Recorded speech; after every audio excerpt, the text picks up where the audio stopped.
She didn't scream. She didn't argue. She calmly held out her ID. But all they saw was a black woman in a power suit. And what happened next? Public humiliation.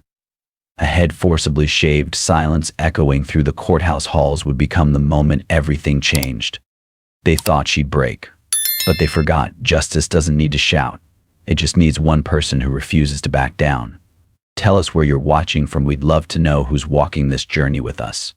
And if you believe in justice, subscribe now. This is a story you'll want to follow to the very end. It started with thunder low, rolling distant like the sky itself was warning the city to pay attention. Rain poured over the Charleston Federal Courthouse like judgment, turning polished marble into rivers. The air was thick with humidity and tension.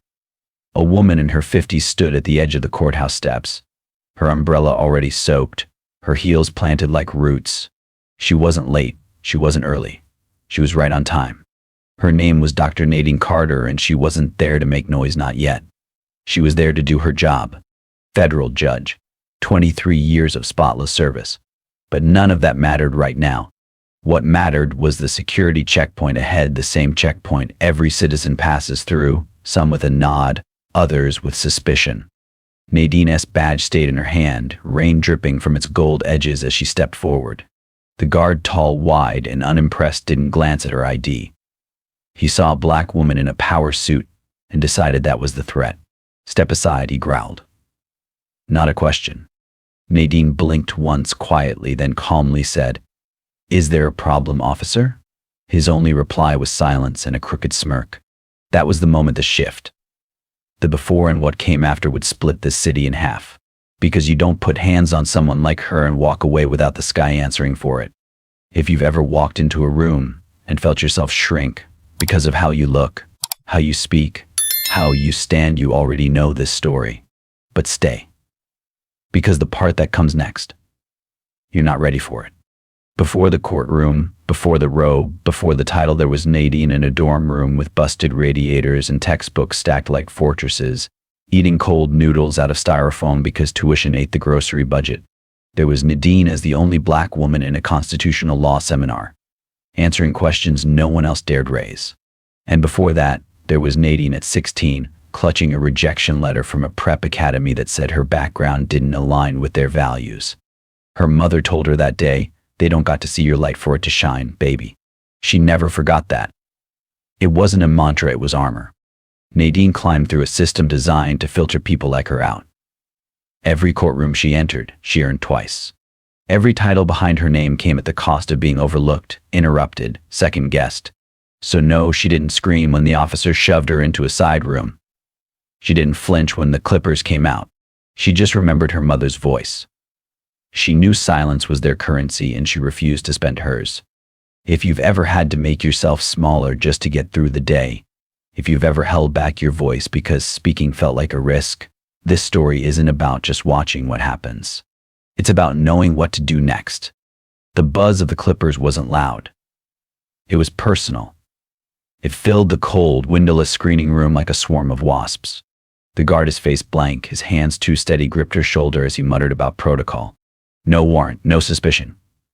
Just a black woman with braided coils that made him uncomfortable. Might be hiding something in that hair, he sneered. Nadine didn't cry. She didn't plead.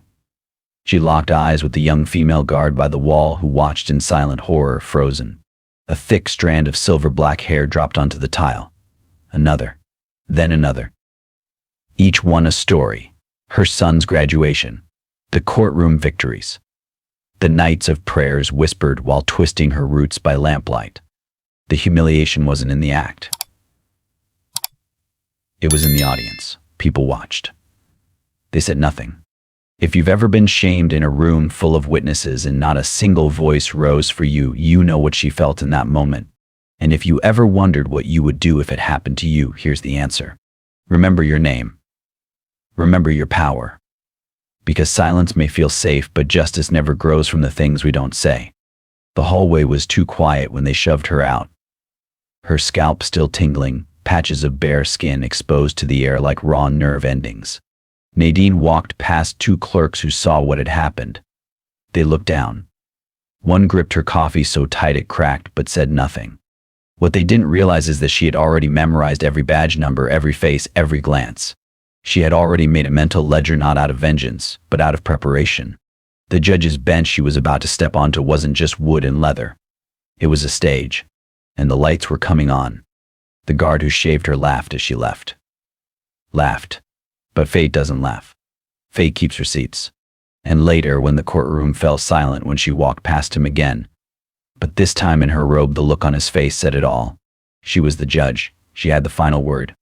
And if you're watching this thinking, I could never do what she did, I need you to know yes, you could. Because her strength wasn't born in the courtroom. It was built every time she wasn't believed. Every time she was told to just let it go. Her strength came from surviving. And survival, that's something you already know how to do. You think that badge means something in here? The guard had whispered earlier, his breath sour with cheap coffee and hate. Nadine didn't answer, not because she didn't have words, but because she knew they wouldn't land. Not yet. She saved them. Kept them sharp.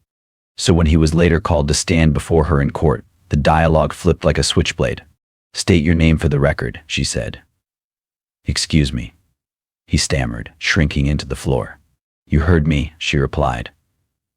Her voice didn't rise. It didn't need to. Power doesn't yell at titans like a noose. The courtroom watched as every word reversed the roles. His arrogance became stammering confusion. Her calm turned into thunder. That's what justice sounds like, a woman reclaiming every word that was stolen from her. If you're ever silenced by someone who thinks they outrank your humanity, remember this. When you know who you are, no one else can speak over it. The doors to the courtroom swung open, not with drama, but with clarity. Her entrance wasn't scripted. It was seismic. People turned, gasped, choked on their own disbelief. That woman, head shaved, no wig, no hat, walked directly to the bench with the kind of stillness that shakes buildings. Her robe was folded neatly over the chair. No bailiff offered to help. She didn't need them. She put it on herself, sleeve by sleeve like armor. And when she sat, the leather groaned under her, but not as loudly as the air leaving the lungs of every person who had seen what was done to her and thought she'd break. That's the part people don't tell you. Survival has posture. It has rhythm. And when it enters a room, it doesn't ask for permission. It sets the terms. So if you ever wondered what reclaiming dignity looks like, it's not a speech. It's not applause. It's walking past your oppressor and taking the seat they never thought you'd own. She sat at the bench, shoulders square, eyes forward. But when the courtroom emptied during recess, a soft knock came at her chamber door. And in turn, barely 20, trembling, stood holding a notepad to her chest like a shield. Judge Carter, she said, voice cracking, I saw what happened this morning.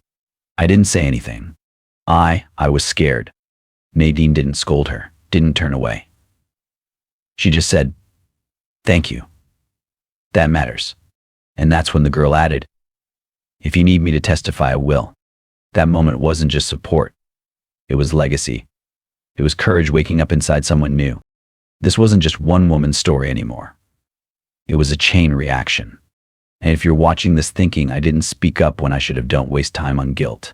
Use your voice. Now, today. Because justice doesn't come from heroes.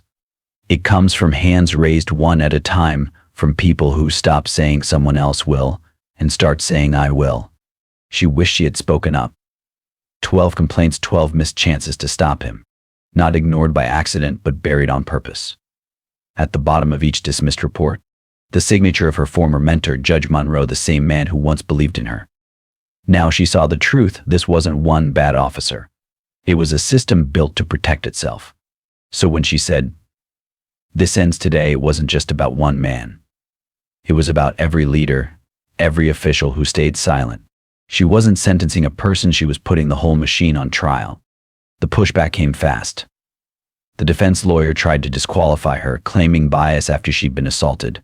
She calmly replied, are you saying being attacked makes me unfit for justice, or just being black while it happened? The courtroom went silent. If surviving abuse disqualifies someone from speaking, she said, then no victim would ever see justice. It wasn't the verdict that brought people to tears. It was the quiet moments, an old man whispering finally, a young woman mouthing thank you, a bailiff standing stiff with shame. When she announced the Carter mandate new rules for bias training and oversight, no one cheered. They stood taller. It wasn't a movie ending. It was real change. And if you've ever felt like your voice didn't matter, remember, you don't need everyone. Just speak long enough for the truth to rise. Because truth, when spoken with courage, doesn't shout. It floods. When Hank Maddox returned in handcuffs, people expected satisfaction. But what they saw was something more powerful, a man no longer feared, no longer untouchable, just another face in the system finally held accountable. The authority that once protected him was gone. Nadine didn't gloat. She didn't raise her voice or seek revenge. Instead, she said one quiet, cutting truth: you spent your career deciding who deserved dignity. Today, that decision isn't yours. Her words weren't angry, they were surgical. You thought silence would protect you. But silence doesn't erase harm. It plants it. And what you planted is now yours to carry. When she sentenced him to 12 years, no one clapped. Because this wasn't about revenge, it was about clarity. If you've ever thought, I want them to pay, that feeling is valid. But accountability is heavier than punishment. It lasts longer, it haunts deeper, and when truth stands tall, those who tried to silence it can't even meet its eyes. That night, Nadine walked out bareheaded. No scarf, no hat, her shaved scalp still healing, visible under the streetlight. Not for attention, but because shame didn't belong to her. On the sidewalk, a teenage girl pulled off her hoodie, revealing her own freshly shaved head, uneven, bold, defiant. They didn't speak, just a nod. A silent passing of strength. Moments later, an older woman with tears in her eyes whispered, I never thought I'd live to see someone like you do what you just did. Nadine took her hand and said softly, you paved the road. If you've stayed silent thinking no one would stand with you, look again. You are not alone. One person's courage gives others permission to rise too. That night, Nadine sat alone on her porch, tea untouched, phone buzzing with headlines and messages. She ignored them.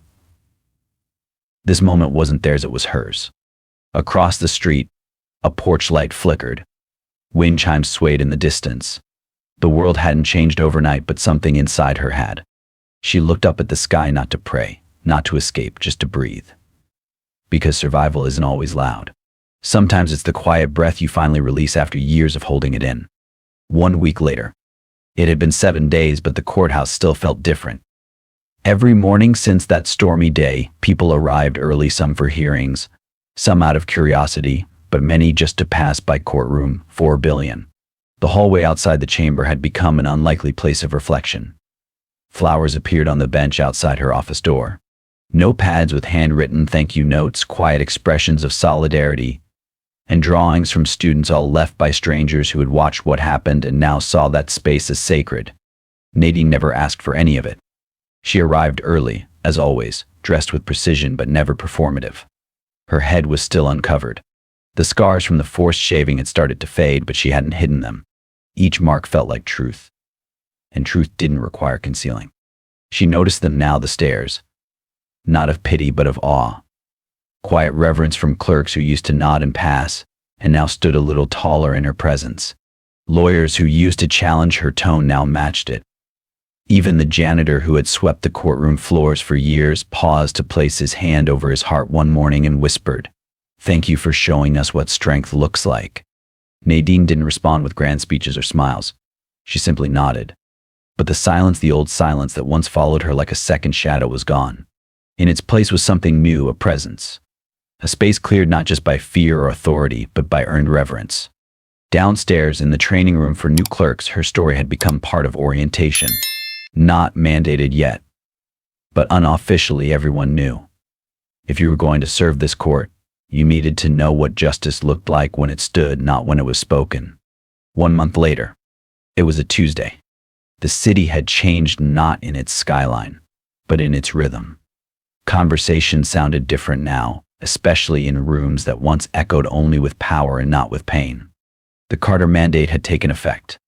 Every federal facility in the district now required updated anti-bias screening for all law enforcement officers stationed within or near judicial buildings.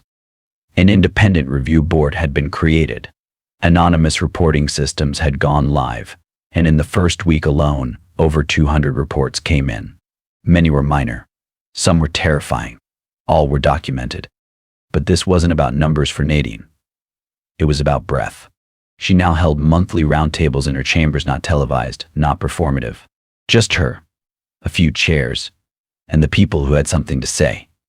Interns, custodians, guards, victims, survivors, even a few officers who'd come in, nervous and unsure, admitting that watching her that day made them reflect in ways their training never did. One of them, a young Latina officer named Ria, sat across from her one afternoon and said, "I joined to protect people, but I didn't realize until I watched what happened to you. That silence was a form of harm, too." Nadine only said 4 words in response. "Now you know better." Outside, the city pulsed with life. Activists rallied not in anger but in organized resolve. Students quoted her words in school essays. A local muralist began painting her likeness, bald, fierce, robed in a towering portrait downtown titled, "Still Standing."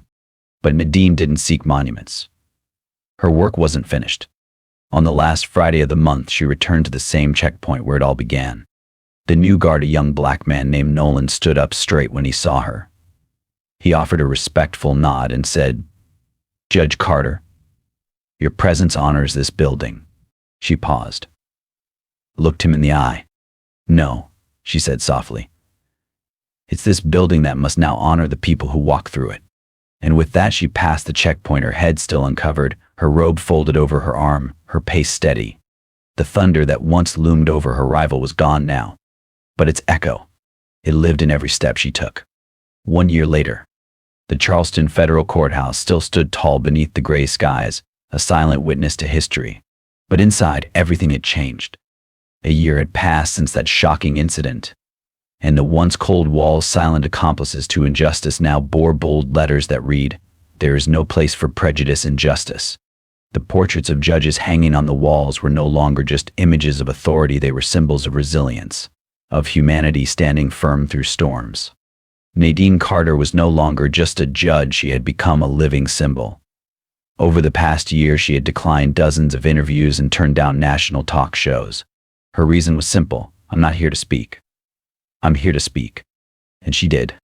Under her leadership, the state of South Carolina launched the Judicial Integrity Task Force, a public-facing committee where anyone could file a complaint about discrimination, even if the accused was a high-ranking official.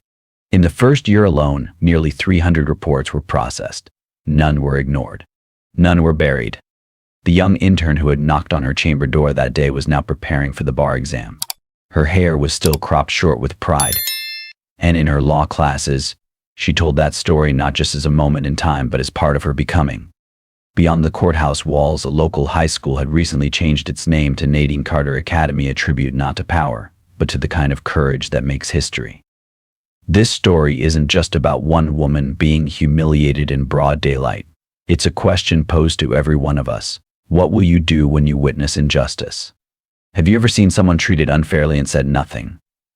Have you ever felt the fire rise as you watched a video like this, only to scroll past because you thought, "It's not my fight"? Now is your time to speak. Share your thoughts in the comments. Tell your story, or someone else's you've witnessed. Because every story is a piece of the bigger picture. And if we're brave enough to connect them, we can rewrite the future of justice together. Justice doesn't come from judgment. It comes from facing the truth.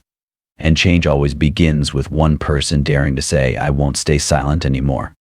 Note: this story is entirely fictional and created for the purpose of raising awareness. It highlights issues of responsibility, justice, and the importance of treating everyone with respect and dignity. We firmly oppose violence, prejudice, and injustice in all forms. Viewer discretion is advised.